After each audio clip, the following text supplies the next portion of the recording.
उसमें लिखा हुआ है, नाम खुमारी नान का चढ़ी रहे दिन रात। उस नाम की खुमारी, उस नाम का नशा दिन रात चढ़ा रहे, भजन हो रहा है। भाई एक विचार करिए, उस नाम की खुमारी, नाम का नशा कितने दिन चढ़ता है आप लोगों के ऊपर? 24 घंटे में कितने दिन चढ़ता है? साल 2 साल में अगर बुलाया जाए तब भी आने में मुश्किल है। नशा कौन चढ़ा? घर परिवार, खेती गृहस्थी, ये सब चढ़ा। वो जीवन पर्यंत नाम खुमारी नाम का चढ़ी रहे दिन रात। अब कोई क्या, तो काम कितने खन होगा? अगर दिन रात खुमारी चढ़ी रहेगी तो काम कैसे होगा? यही तो गवाही उन्होंने दी है, कर से कर्म करो विधिनाना, मन राखो जहां कृपा निधाना। आपका मन अगर लग गया आपके कर्म से, काम से, कर्म में 2-3 हम कर्म की बात करते हैं, यहाँ पर कुकर्म की बात नहीं करते हैं, बल्कि सत्कर्म की बात करते हैं। अगर आप करते हैं तो आपका मन स्वाभाविक वहां लग जाएगा, और मन को लगाने के लिए हमने चंदन वंदन मंत्र का जाप किया, संत के पास गए, बताया सुबह 4 बजे उठना, ये करना वो करना। हम गृहस्थ के आश्रम से हटे और गुरु महाराज के एक बहुत बड़े खूंटे से बंध गए। वो भी बंधन है।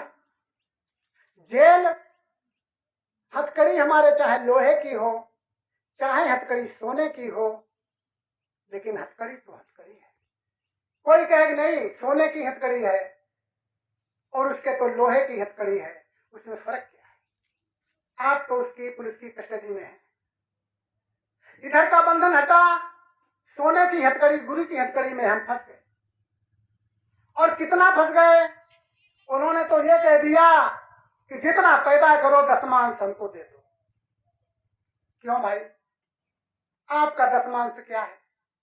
आपके पास अगर 10 एकड़ खेती है, ये पैतृक है, हमारे बाबा की है, पिता के पास आई, अब वो हमारे पास आई, हमारे बाद बच्चों के पास जाएगी, तो 10 एकड़ से 1 एकड़ खेती कैसे गुरु महाराज को दी जाए? वो हमारी है ही नहीं। जो पैदा होता है उसमें घर के लोगों ने भी सहयोग किया, वो भी परिवार वालों का हो गया, फिर 10वांश क्या है?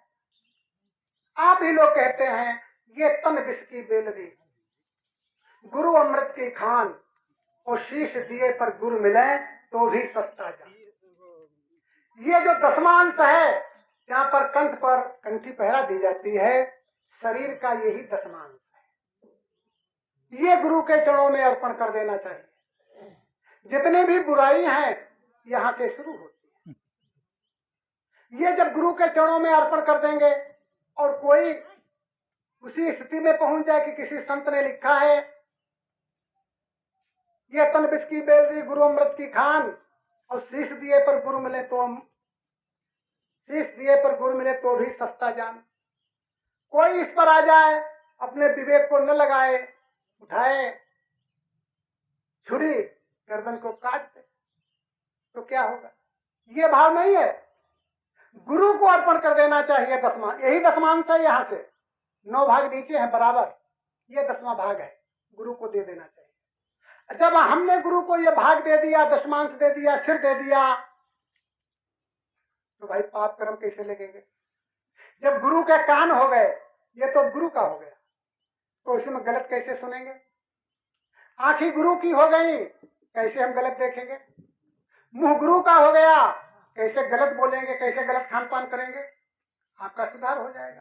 कहने से कुछ नहीं होता, लंबे चौड़े भाषण देने से, सत्संग सुनाने से कुछ नहीं होता।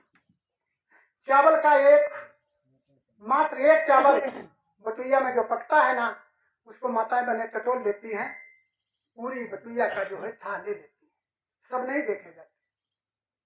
साहू और चोर की एक वाणी से, एक शब्द से मालूम हो जाता है, संतों के लक्षण मालूम हो जाते हैं।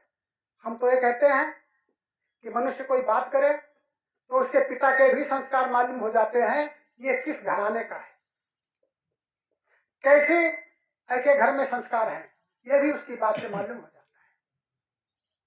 है। मित्रों ध्यान देना, जो माता का स्तनपान करता है लगभग 2 वर्ष तक, वो बच्चा पूत कहलाता है।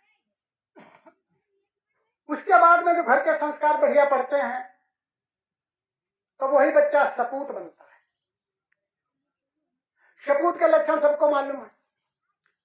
उसके अंदर अगर कुसंस्कार पड़ गए तो बच्चा कपूत बनता है।